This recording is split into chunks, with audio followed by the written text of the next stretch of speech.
Hello, नमस्कार, आदाब, सत श्री अकाल और अस्सलाम वालेकुम। मैं हूं मोहम्मद अहमद काज़मी, लेकर आया हूं आपका पसंदीदा कार्यक्रम आपके रूबरू। देश में जिस तरह की सरकार है, उस दौर में क्या क्या नए तरीक़े अपनाए जाते हैं। इस वक्त मोदी सरकार, बीजेपी सरकार कर्नाटक इलेक्शन हारने के बाद आने वाले इलेक्शंस की ख्वाब देख करके भी एक तरह से परेशान है।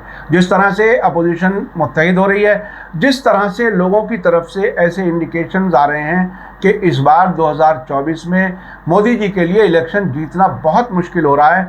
इस दौर में उनके चाणक्य कहलाए जाने वाले, एक तो चाणक्य आप जानते हैं होम मिनिस्टर अमित शाह जी हैं, एक सरकार के एक और चाणक्य हैं, वो हैं अजीत डोवल साहब, जो नेशनल सिक्योरिटी एडवाइज़र हैं और आरएसएस से उनकी बहुत नज़दीकियां हैं। विवेकानंद जो यहाँ पर एक स्टडी सेंटर है, उसके वो सरबराह हैं और बहुत कुछ हैं, मोदी जी के बहुत नज़दीक समझे जाते हैं।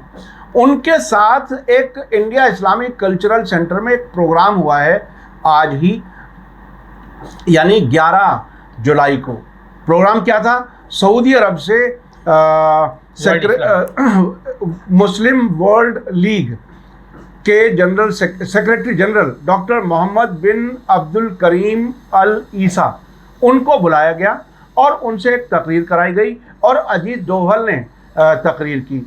अंदाज़ा लोगों को ये था कि शायद ये यूनिफॉर्म सिविल कोड के लिए जो चर्चा शुरू हुई है, हो सकता है उस पर कुछ वो सपोर्ट वाली बात कहेंगे, लेकिन ऐसा लगा कि वो उसमें थोड़ी सी उन्होंने एहतियात की। लेकिन और बहुत सी ऐसी बातें हुई जिससे ये लगता है कि मौजूदा सरकार के साथ हमदर्दी जाहिर करने का एक इंतज़ाम कराया गया है। सऊदी अरब का सहारा लिया जा रहा है, क्योंकि सऊदी अरब की एक पहचान मक्का और मदीना के साथ है, उसकी पहचान मुसलमानों के मजहबी जज्बात से है, इसलिए वहाँ से एक बात कहलाई जा रही है।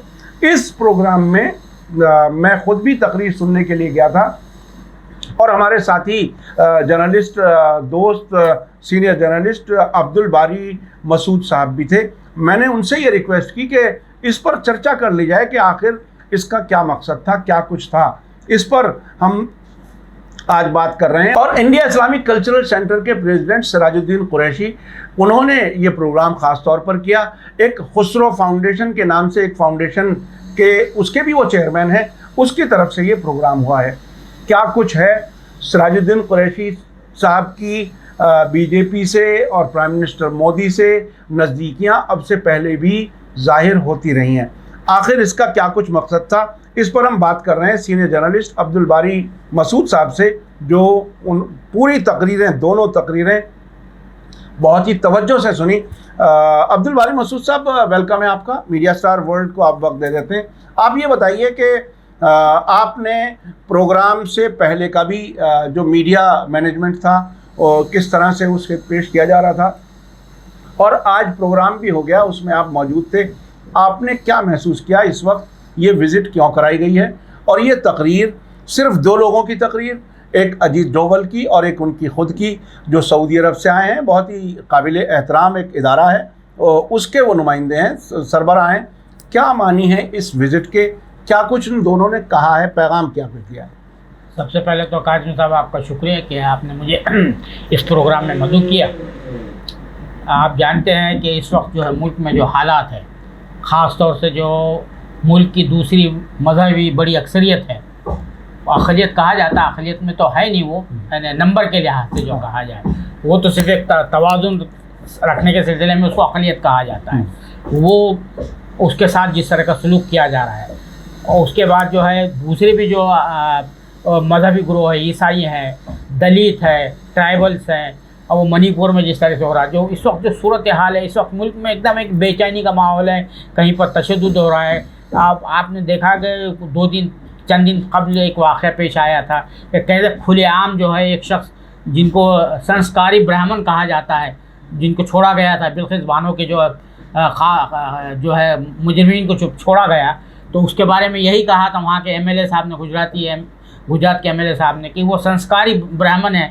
तो वो संस्कारी ब्राह्मण ही थे, वो शुक्ला साहब जो वो ट्राइबल पर पेशाब कर रहे थे। तो ये इस तरह के वाक़यात जो आ रहे पूरे मुल्क में, जो जिस तरह का माहौल बना हुआ, और इंटरनेशनल लेवल पर हिंदुस्तान की जो बदनामी हो रही, जो वहाँ पर मोदी साहब गए थे, आप जानते हैं अमेरिका गए थे, सरकारी दौरे पर गए थे। वहाँ पर एक खातून वॉल स्ट्रीट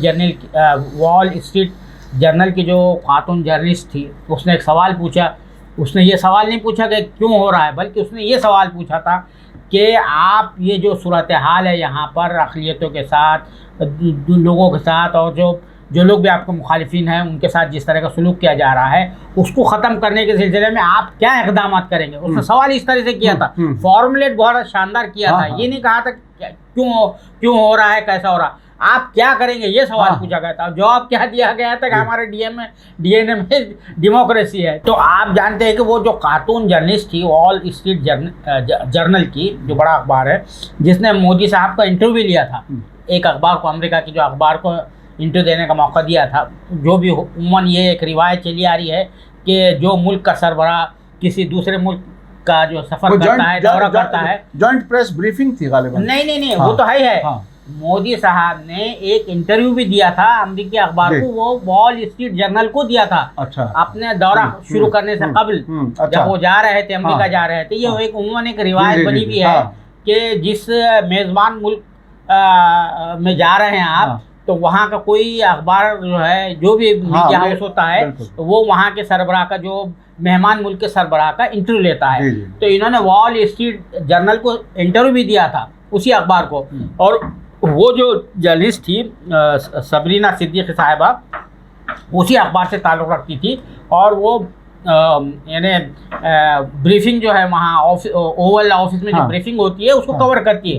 यानी जैसा हमारी पार्लियामेंट में जो पार्लियामेंट के जर्नलिस्ट होते हैं, उसी तरह से वहाँ की पार्लियामेंट की जर्नलिस्ट है। तो बहरकैफ ये जो पूरे दुनिया में भी और मुल्क में भी जो यहाँ का जो समझदार तबका है, इंटेलेक्चुअल तबका है, पढ़ा लिखा तबका है, वो सब जो है तो बड़े परेशान है। अब कल ही आपने 2 दिन कबल जो है farmer home secretary Gopal Pillai साहब ने कहा कि ये अगर मुसलमानों के साथ ये सलूक, इस तरह का सलूक बंद नहीं किया गया, उन्होंने वार्निंग दी कि 10 साल में मुल्क जो है तो सिविल वॉर की तरफ जा सकता है। और उन्होंने कहा कि ये मोदी साहब को हटाना ज़रूरी है। ये जो जिस तरह की जो यानी यहाँ पे इंटेलेक्चुअल क्लास में सोच डेवलप हो। तो अब इसी पस मंज़र में ये मैंने पस मंज़र जो बयान किया कि मुल्क में भी जो है तो पढ़ा लिखा तबका, दानिश्वर तबका, समझदार तबका वो समझ गया है कि ये मुल्क को किस तरफ धकेल रहे हैं, और इंटरनेशनल सतह पर भी हर तरफ बदनामी हो रही है। तो उसी पस मंज़र में हुकूमत की तरफ से ये कोशिश की गई कि जैसा आपने अपने इब्तिदाइया में तारुफ में बताया कि सऊदी अरब से मुसलमानों की जज्बाती वाबस्तगी इस वजह से है कि वहाँ पर जो है मक्का और मदीना, इस वजह से बताया, हुक्मरानी की वजह से नहीं बल्कि मक्का और मदीना की वजह से है। तो उसी को सोचकर वहाँ से इन्होंने मुस्लिम जो मुस्लिम वर्ल्ड लीग की जो है सरबराह जो है, उनको यहाँ पर मदऊ किया 5 रोज़ा सरकारी दौरे पर आए। तो उसी हवाले से आए हैं कि एक अपनी इमेज को जो है तो रिफर्बिश किया जाए, बताया जाए कि वी आर वेरी सेकुलर, हम बड़े वो हैं। और जो हमने देखो सऊदी अरब किसको बुलाया, और दूसरी तरफ आप जो है तो यहाँ के मजहबी, एक तरफ तो डाइवर्सिटी की बात करते हैं, दूसरी तरफ डाइवर्सिटी मिटाने की कोशिश करते हैं आप। ख़ासतौर से एक जो मैंने कहा कि मुल्क का जो दूसरा बड़ा मजहबी फिरका है, उसको उसकी शनाख्त को निशाना बनाने की कोशिश करते हैं। सेकंड लार्जेस्ट कम्युनिटी मुसलमान है, उसको आप टारगेट करके आप लेकर आ रहे हैं। आप क्यों कह रहे हैं कि भाई आप वो हम ट्राइबल को हटा देंगे, फलां को हटा देंगे। जब एक्सा सिविल कोड की बात करते हो, आप सबके लिए एक कोड लाना चाहते हो, तो फिर उनसे घबरा कर क्यों पीछे हट रहे हो। और दूसरी बात यह है कि मुसलमान तंजीमों की तरफ से, मुस्लिम लीडरों की तरफ से बहुत नी जर्क रिएक्शन आता। अब आप देखिए कि ये कोड कभी भी बन नहीं सकता जब तक आप आर्ट 370 था कश्मीर का, तो हटा दिया आपने आसानी से। वो एक स्टेट का मामला था, सब खुश है। वो जो तबका है, उन्होंने जो एक किस्म का एक तबका जो तैयार करके रखा हुआ है ना, वो ज़हनी तौर पर जो है तो मफलूज हो चुका है, उसके सोचने समझने की सलाहियत गायब हो चुकी है। उसको सिर्फ नफ़रत में ये अच्छा लगता है कि भाई मुसलमानों का हुआ ना, बहुत अच्छा लगता है उसको। बड़ा उसकी जो है ना वो अजियत रसानी की जो होता है ना, सैडिस्टिक प्लेजर जो लेने वाली, तो वो तबका तो वो तो खुश हो गया। लेकिन आपको अगर एक्सा सिविल कोड लेकर आना है तो आपको 371 एक और दफ़ा है जो 11 स्टेट में जो है लागू है, हिंदुस्तान के नॉर्थ ईस्ट के, महाराष्ट्र में भी है, गुजरात में भी है, तो वो 371 हटाना पड़ेगा, तभी कहीं जाकर आप जो है तो एक साथ सिविल कोड ला सकते हैं।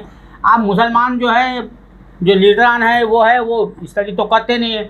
अब कल ही एक जो है वो तंजीम का जो है तो मिली तंजीम का जो है मजलिस आमला का इजलास हो रहा था। वो मजलिस आमला के इजलास में ये कह रहे हैं कि हमारी तंजीम ने जो है शरीयत एप्लीकेशन एक्ट लाने में जो है तो अहम रोल अदा किया था। उसके प्रियम्बल में भी लिखा हुआ है हमारी तंजीम का कारनामा जो है, इसलिए हम जो है तो उसको टॉलरेट नहीं करेंगे। अरे आप उस जबान में क्यों बात कर रहे हो? आप बात करिए, दलाइल के बुनियाद पे बात करिए। आप कहिए आप बड़ा जो है तो मुत्तहिदा कौमत का नज़रिया लेके चलते थे कि यहाँ मुसलमान बहुत अच्छे रहेंगे, फला रहेंगे। मौलाना आज़ाद साहब भी कहा करते थे। अब आप देख रहे क्या हो रहा है ना? 50 साल में सबको नज़र आ रहा मौलाना आज़ाद साहब की जो है जो कुछ कहते थे ना, नाम भी नहीं लेना चाहते अब तो नाम भी नहीं। तो उन्होंने पेशेंट को किए थे ना, मुसलमानों की क्या हालत हो गई यहाँ पर देख रहे हैं आप, सामने है बिल्कुल क्या सूरत हाल है। तो ये जो दौरा है उसी पस मंज़र में लाया गया है। लेकिन जो है हमारे doctor Mohammad bin Abdul Karim al ईसा साहब ने अपनी तकरीर में जो यहाँ पर जो तकरीर की, उस तकरीर में उन्होंने जो फोकस किया डाइवर्सिटी पे फोकस किया। डाइवर्सिटी पे फोकस किया तो अब उनका ज़ाहिर बात है वो एक मेहमान है और मेहमान को जो है तो कुछ चीज़ों का ख्याल रखना पड़ता है, कुछ आदाब का प्रोटोकॉल का ख्याल रखना पड़ता है। मगर उनकी तकरीर का जो फोकस था वो डाइवर्सिटी पर था और कॉमनलिटीज़ पर था। और इस्लाम इस बात की भी वो कहता है कि भाई जो है जो कॉमन चीज़ है, अल्लाह को अगर मतलब होता कि सिर्फ एक ही, क्योंकि अल्लाह के नज़दीक तो कुरान में कहा गया इन्ना दीन है इस्लाम, अल्लाह के नज़दीक सबसे बेहतर और सबसे सही इस दीन जो है इस्लाम है, ये कहता है। लेकिन अल्लाह ताला ने दूसरी तरफ ये भी इजाज़त दी है कि आप देखेंगे इस्लाम के मानने वालों की तादाद 30% है, 25% है, बाकी जो है दूसरे मज़ाहिब दूसरे यानी अक्सरियत वो, तो उनको ख़त्म कर देता नहीं रखता। लेकिन इस्लाम खुद ही चाहता है कि भाई हर एक को अख्तियार मिलना चाहिए। अल्लाह की ये मंशा है, मशीयत है कि भाई सब मज़ाहिब जो रहे, हमने सबको वो इख्तियार दे रखा हुआ है। अब वो अपनी अक़ल का इस्तेमाल करे, उसको कौन सी चीज़ है। तो उस पस मंज़र में उन्होंने डाइवर्सिटी पे तो फोकस किया, लेकिन ज़ाहिर बात है वो ये बात नहीं कह पाए कि यहाँ पर जो डाइवर्सिटी को जो निशाना बनाया जा रहा है, एक तरफ से हमारा दस्तूर जो है डाइवर्सिटी को प्रिजर्व करने की बात करता है।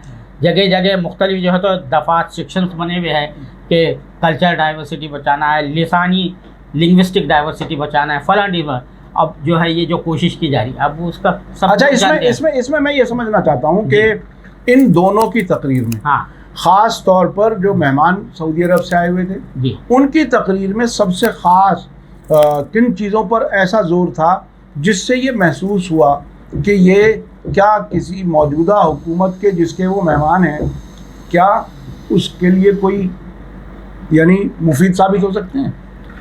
ये इससे तो जो सियासी जो सूरत हाल है यहाँ पर, जो लोग भुगतते हैं, जिन लोगों को तजुर्बा होता है, तो वो तो उससे मुतासिर होने वाले नहीं हैं। उन्होंने कुछ बातें कही, ज़ाहिर बात है वो एज ए मेहमान है, तो मेहमान को जो है तो बहुत सी चीज़ों का ख्याल रखना पड़ता है अपने मेज़बान का, तो उन्होंने यहाँ पर उन चीज़ों का तो ख्याल रखा। लेकिन वो बार बार अपनी तकरीर में जो है जिस बात को फोकस कर रहे थे कि इंडिया जो है एक डाइवर्स कंट्री है, बहुत ही जो है मुतनव्वि मज़ाहिब का मुल्क है, और फलां है चुनाई जो कुछ भी चीज़ें हैं ना, वो उसको बार बार उभारने की कोशिश कर रहे थे। इसका मतलब यही था कि आप इसको जो है महफूज रखें, इसको तहफ़्फ़ुज़ करें, उसको जो है टिंकर ना करे, उसको जो है तो नुकसान ना पहुंचाए।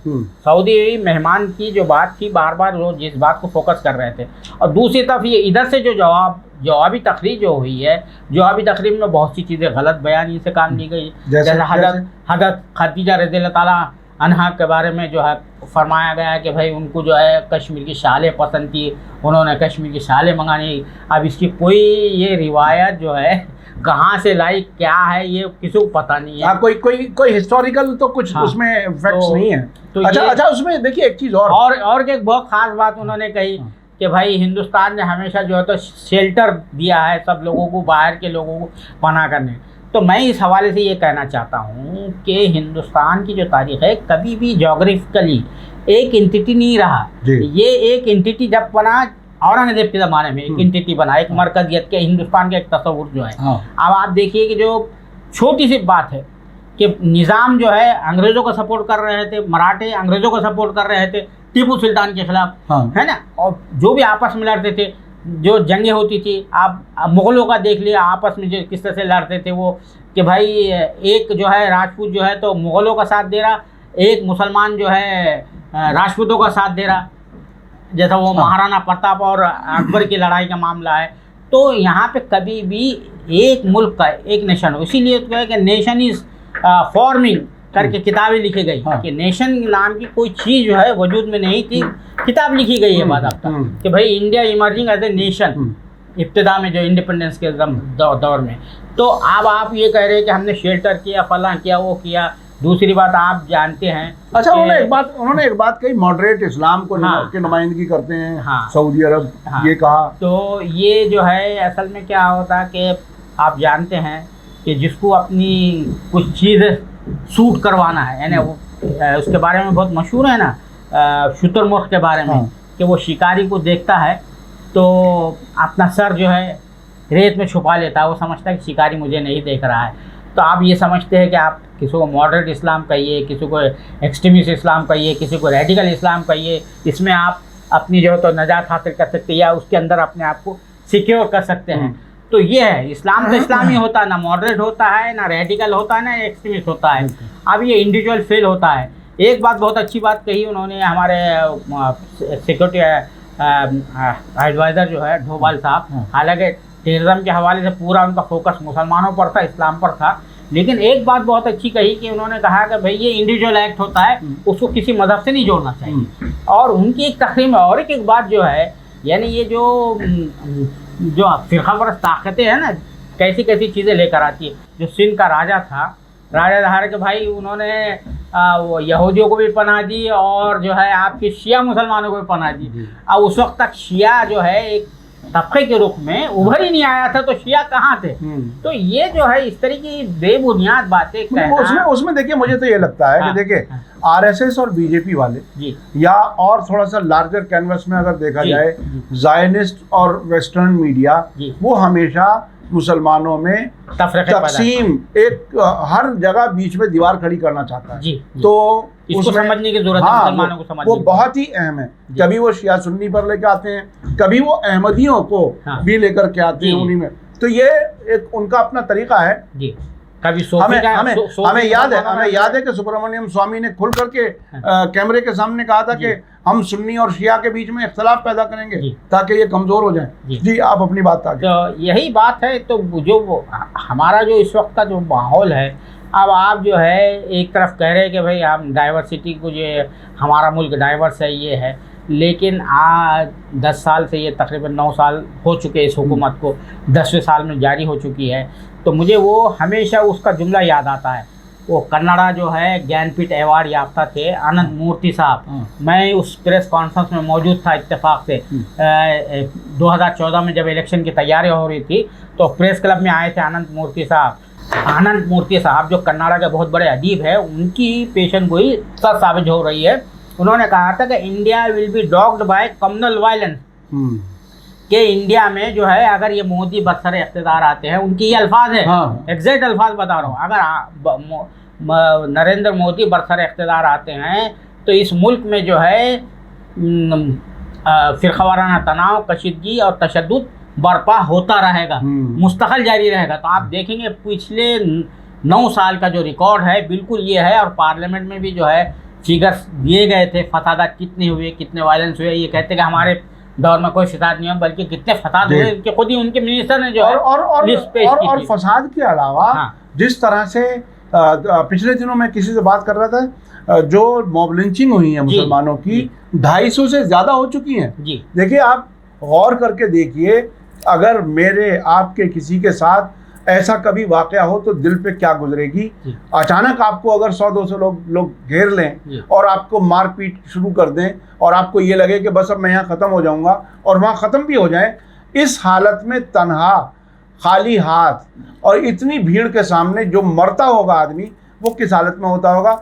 उसके घर वालों के खिलाफ मुकदमे कायम किए जाते हैं, यानी आदमी मरा भी और उसके घर वाले मुकदमों में भी फंसे। कानून नाम की कोई चीज ही नहीं है, रूल ऑफ क्या, जंगल राज चल रहा है यहाँ पर। तो क्या रहा है? अच्छा सुनिए, अब मैं दूसरी बात, एक मैं और थोड़ा दूसरी सा और बात, हाँ डोभाल साहब ये भी कह रहे थे कि इंक्लूसिव इंडिया, हाँ हमारे जो फोर फादर जो दिए थे, हाँ, यानी जो जो बुजुर्ग थे मॉडर्न हमारे। इंडिया का, हाँ। मॉडर्न इंडिया का जो एडिफिस इमारत जो खड़ी की गई उसको इंक्लूसिव इंडिया। अब आप बताइए इंक्लूसिव इंडिया कहाँ है? आपने जो है एक भी जो है मुसलमान जो है, जैसे वो नकवी जैसा हो या शाहनवाज जैसा हो, हाँ, जैसे भी उनके नाम तो मुसलमान थे कम से कम, उनको भी आपने जो है उनको भी बर्दाश्त करने के लिए तैयार नहीं, जबकि वो आपके लिए जो है शाह से ज़्यादा शाह के वफादार वाला किरदार अदा करते थे, उनको भी नहीं रखा। आपका एक जो है लोकसभा में एक वो नहीं है, कहीं जो है जितने भी आपके MLAs है पूरे जो इंडिया में, उसमें कहीं भी एक मुसलमान MLA नहीं है। तो ये इस तरह की जो सूरत हाल है, आप इंक्लूसिव कहाँ है? आप जो है तो सबको साइडलाइन कर रखा हुआ है बिल्कुल। कि पार्टी स्ट्रक्चर में कुछ लोगों को रखा हुआ है, वो भी जो है कोई एक दो स्पोक्स पर्सन है, कोई ओहदे पर नहीं है।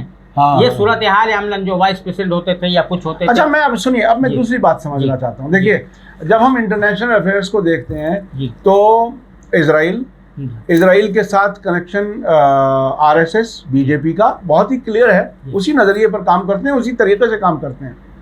दूसरे उनका ताल्लुक आजकल तो थोड़ा सा ऐसा लग रहा है कि कमज़ोर है, नहीं तो सऊदी अरब, और फिर सऊदी अरब के बाद यहाँ के जो कुछ मुस्लिम ऑर्गेनाइजेशन हैं उनके साथ कनेक्शन।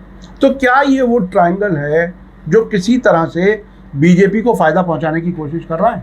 ये बहुत ही सीधा मैं समझना चाहता हूँ। नहीं, बीजेपी का जो मामला है, देखिए होता क्या है कि हम ये समझते हैं कि वो मुसलमान मुल्क है या वो क्रिश्चियन मुल्क है या वो जो है हिंदू मुल्क है या वो फला मुल्क है, बुद्धिस्ट मुल्क है, इसलिए बुद्धिस्टों पर जुल्म हो रहा है या क्रिश्चियंस पर जुल्म हो रहा है या मुसलमानों पर जुल्म, वो मुल्क आवाज़ उठाएगा। ये मुल्क जो होते हैं ये बनिए की नफ्सियात से समझिए आप। बनिया जो होता है उसको पैसा चाहिए, उसको अपना मफाद चाहिए, वो मजहब को नहीं देखेगा, कुछ को नहीं देखेगा। अब आप अमेरिका जो है क्रिश्चियन मुल्क है, तो वो जो है आप जो है जर्मनी जो है क्रिश्चियन मुल्क है, यहाँ पे क्रिश्चियनों पे जुल्म हो रहा है, रोज़ाना जो है तो चर्चों पे हमले होते हैं। कहीं पर ये अभी चंद दिन पहले वो एक प्रिंसिपल जो है उसने वहाँ पे प्रेयर कराई तो उसको मार रहे थे बजरंग दल वाले, उसके कपड़े फाड़ दिए, वो बेचारा भाग रहा है। तो आप देखिए कोई मुल्क बोलने को तैयार नहीं होता, उसकी वजह ये होती है कि हर मुल्क को अपना मफाद वाबस्ता होता है, अपना कारोबार, अपना कारोबार चाहिए, उसको कहाँ से फ़ायदा मिलता है। अब आप लगाइए कि जो है वो हमारे जो सरबराह है उनको कई मुस्लिम मुल्कों ने जो है तो अपने सबसे बड़े एवाज दिए, बिल्कुल एजाज़ात दिए। आप क्यों दिए? अब जैसा वो जो है एक मुल्क में जो एजाज़ दिया कि भाई तेल हमारे पास से खरीदे, वो दूसरे उनका जो दुश्मन मुल्क जो समझ रहे थे उससे तेल ना खरीदे, वो हमसे खरीदे। तो उसके लिए उनको एक बड़ा सबसे बड़ा अपने मुल्क का एजाज़ दे दिया उन्होंने कि भाई ये सऊदी अरब ने जो दिया था, सऊदी अरब ने दिया था। तो अब ये चाइना वाला मामला है, ये जो है अमेरिका को सब मालूम है कि क्या हो रहा क्या नहीं हो रहा है। अब दबे लफ्ज़ों में तो मुख्तलिफ दूसरे सोर्स से बोलने लगा रहे हैं, लेकिन अपने तौर पर बोल नहीं सकते। शेयर्ड वैल्यूज़ की जो बात करता है ना अमेरिका, हम दूसरे जगह जमहूरियत लाना चाहते हैं, ये करना चाहते हैं। पहले अमेरिका ये इसी बात की कैंपेनिंग करता था। अब उसको चाइना से जो ख़तरा है, तो चाइना से ख़तरे को निमटने के लिए उसको कोई ना कोई एक मुल्क चाहिए, सहारा चाहिए। वो कोल्ड वार में होता था, तो वो इंडिया उनको एक वो मिला हुआ है, एक वो मिला हुआ है। तो वो सब चीज़ें जो है तो पसे पुष्ट हो गई है। जो कुछ भी होता है ना, उनकी जो शेयर्ड वैल्यू है, शेयर्ड वैल्यू पसे पुष्ट हो गई है। तो आप तो नहीं, अब मैं थोड़ा सा और सीधा समझ रहा हूँ, सऊदी अरब और बीजेपी RSS का क्या रिश्ता है?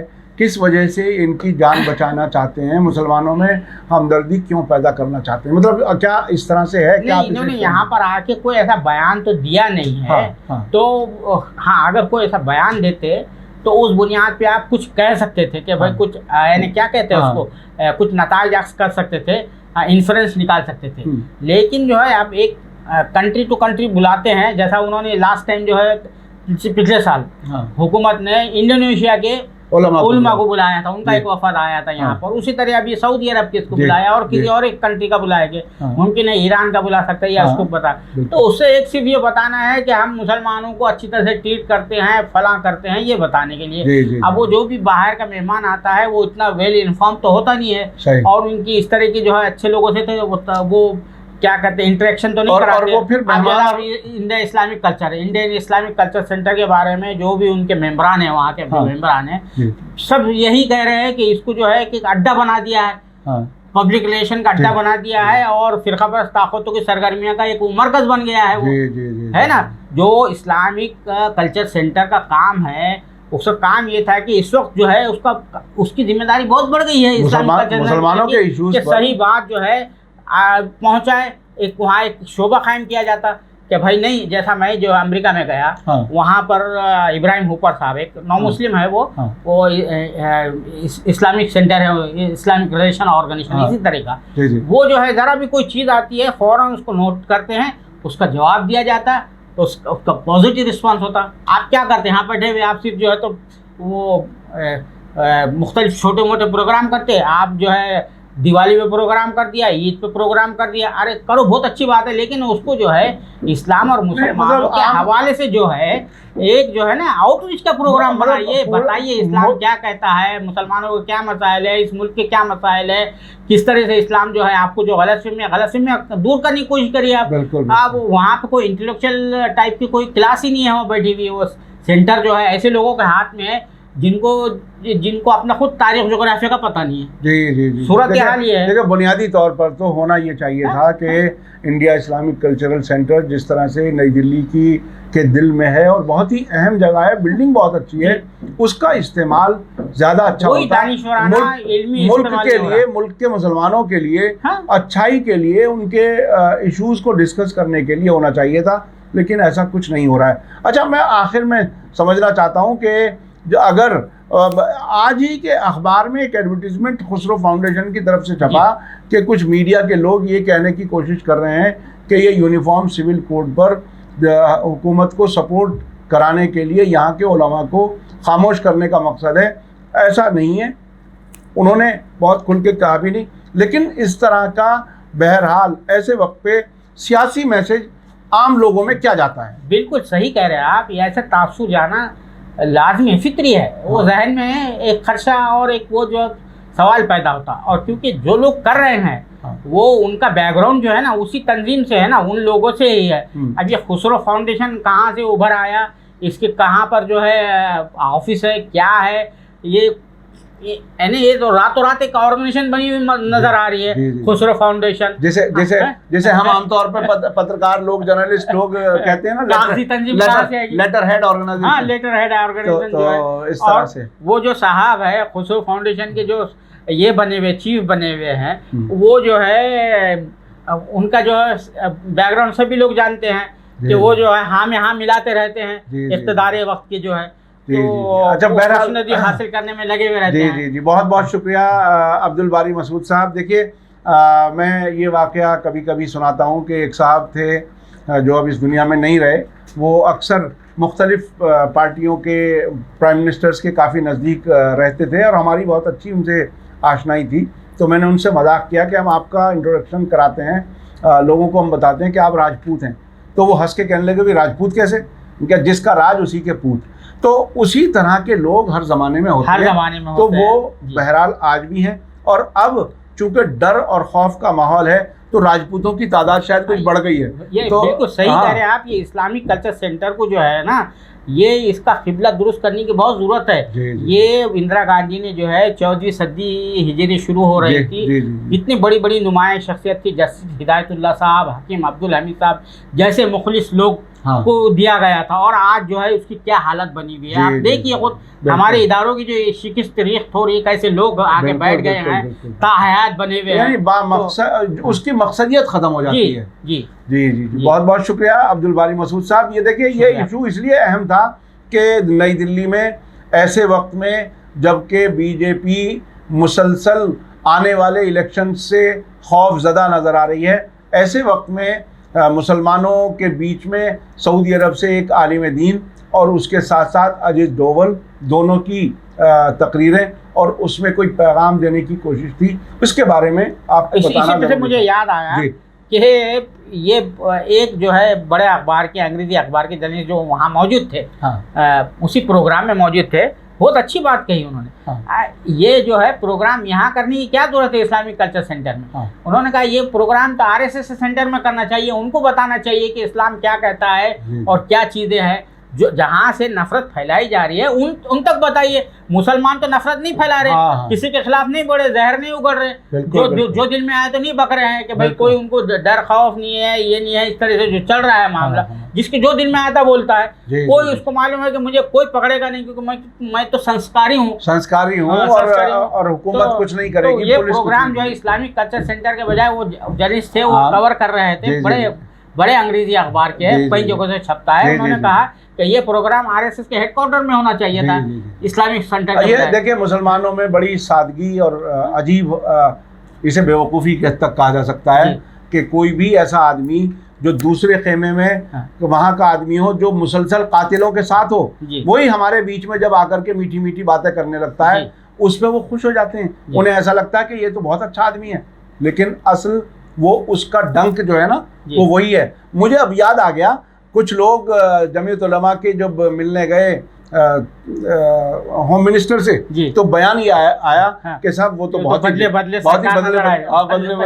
तो भाई इसमें ये गैदरिंग भी जो थी इस्लामिक सेंटर में, वो वही लोगों की थी जो मौका परस्त है, वो जिनको अपने ज़मीर का कोई और अपने आखिरत का कोई डर खौफ नहीं है। ज़्यादातर जो लोग बुलाए गए थे उस मीटिंग में, वही लोग बैठे हुए थे वहाँ पर ज़्यादातर। पूरे हिंदुस्तान से मुख्तलिफ लोगों को ऐसी मेरे पास इत्तला है कि हवाई जहाज़ों के टिकट, 2 दिन के 5 स्टार होटल, ये सब दे करके मेहमानों को बुलाया गया ताकि ये पैगाम ज़्यादा से ज़्यादा पूरे मुल्क में पहुंच सके।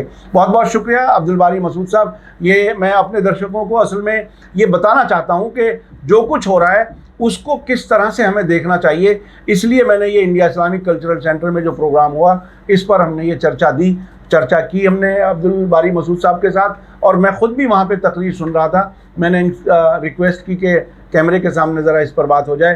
तो ये आप प्रोग्राम आपको कैसा लगा आप कमेंट्स में ज़रूर लिखें, और आइंदा फिर हम और प्रोग्राम के साथ आपसे मिलेंगे। इसी के साथ मुझे दीजिए इजाज़त। धन्यवाद, शुक्रिया। जय भारत, जय मीडिया स्टार वर्ल्ड के और वीडियो देखने के लिए हमारे चैनल को सब्सक्राइब करें और सीधे नोटिफिकेशन पाने के लिए बेल आइकन दबाएं।